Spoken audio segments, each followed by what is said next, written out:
is going to oppose Keir Starmer in the next Parliament? It's a really interesting question on the basis of electoral opinion polls that are now coming out. Some of those polls suggest that the Tories may have no more than 75 seats in the next Parliament.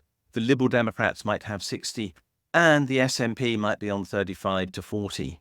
There will then be some other parties, of course, with some seats, the Greens, Plaid Cymru, and of course the parties from Northern Ireland. But we will be in a situation where it could be that there will be 450 Labour MPs, and the next largest party will have many fewer than 100 seats.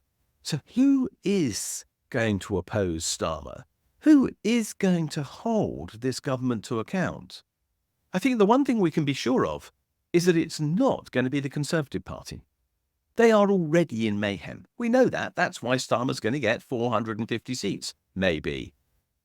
If they aren't going to be able to do it because they will be going into all sorts of leadership rows and faction fighting and everything else, all those things that have characterised the last few years of Tory leadership of this country, then are we actually going to have an effective opposition?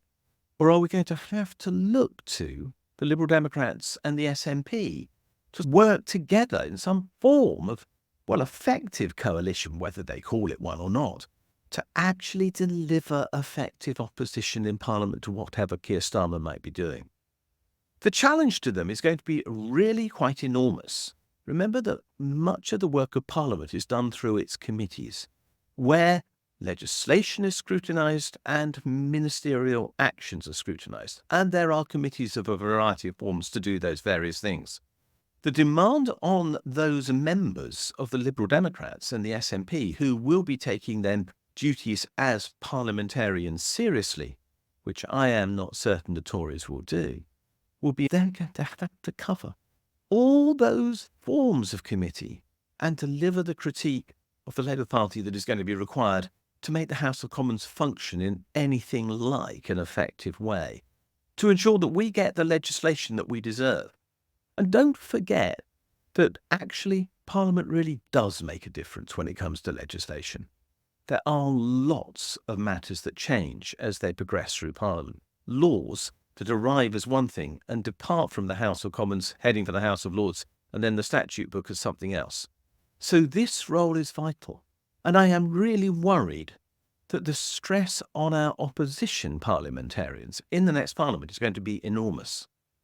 We need a functioning democracy in this country. A parliamentary system that delivers Labour 450 seats is not going to deliver us a functioning democracy. It is going to be delivering us a democracy that is under enormous, undue stress that should not be happening.